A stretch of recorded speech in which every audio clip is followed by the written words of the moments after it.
back, and today I'm going to talk a little bit more about walking. Boy, I bet you think that's never going to end. Bryan always wants to talk about walking, or I bet you thought, wow, I didn't know that taking my dog for a walk was so complicated. Well, again, it doesn't have to be. I'm really breaking down a big event into tiny little bitty pieces. So when you put them all together, it is a piece of cake to walk your dog.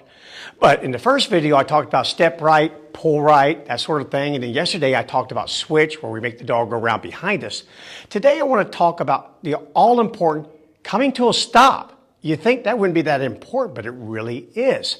You don't want to come to a stop and get your dog not. Your dog just continues to travel right out into the street, right up to the person that you're trying to greet in front of you so you can't open up the door. No, we kind of need our dogs to be a little bit over here whenever we come to a stop.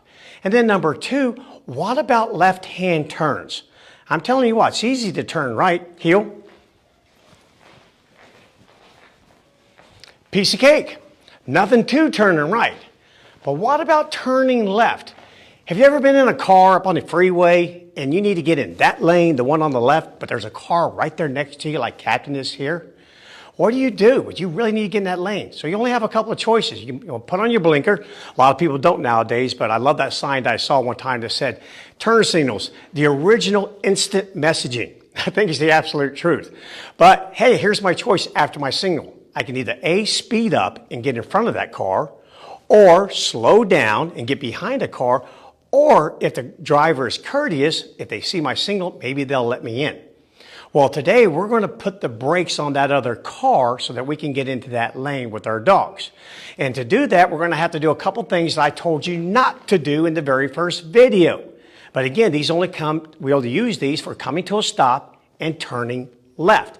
And that is pull back. That's right, you just heard it. Pull back.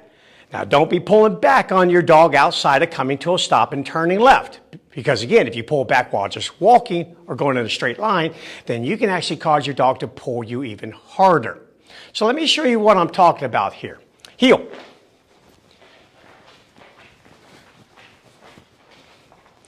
All right, now all of a sudden I want to turn left. So I take my left hand, put the brakes on the car.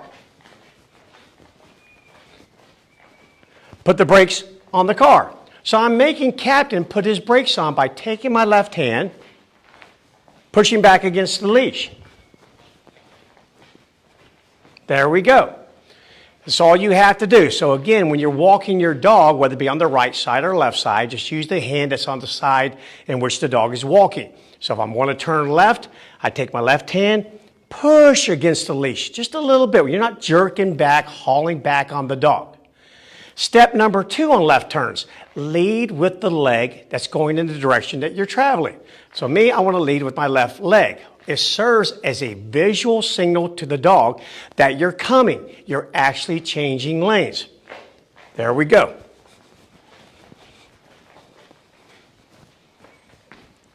And soon your dog will be able to do just like Captain does. He'll be aware of the fact that you're turning left and he will pivot. Pivot. You ever see a marching band?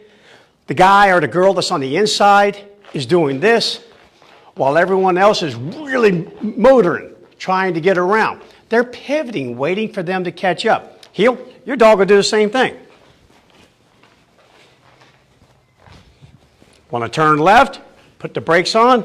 That's it. Make Captain get out of my way. And the same thing for when we come to a stop. I want to come to a stop, apply those brakes. And a great place for your dog to be is if you swing your leash, you should not be making contact with your dog. Because this allows me to now reach forward and shake someone's hand. But Captain is not in this space.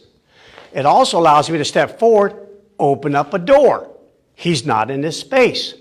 And if we're waiting on a street curb while all the cars are going by, but he's back here by me.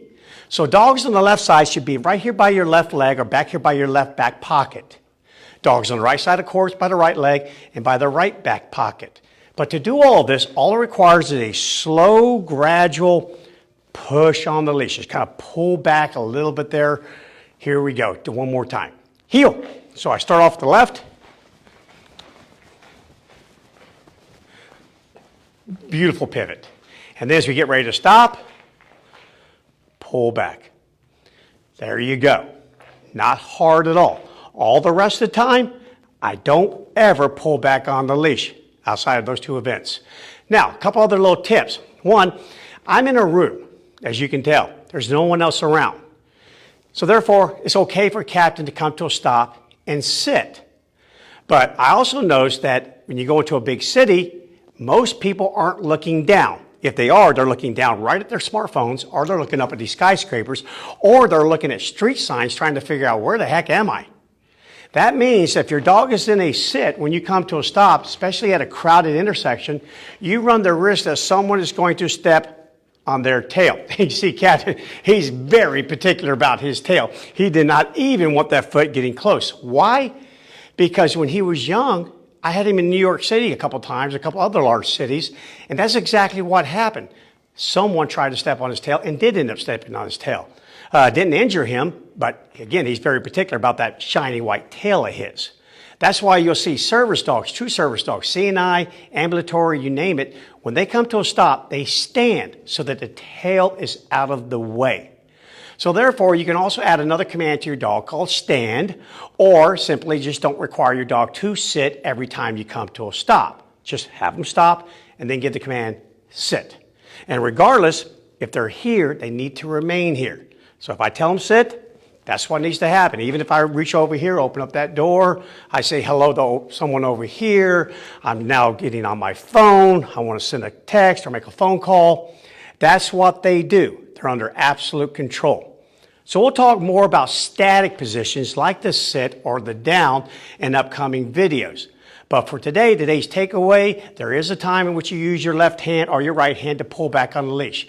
When you're turning left and when you're coming to a stop. That's it. Other than that, don't be ever pulling back on your leash. Okay, if you found this thing helpful, again, you know my rules, please share it. That's the whole idea. I'm trying to get this message out there. I want you to enjoy your walks. It's the number 2 reason why we get dogs. Outside of companionship, it's because we want a running partner, jogging partner, walking partner, you name it. So we have to get walks under control and enjoy our walks.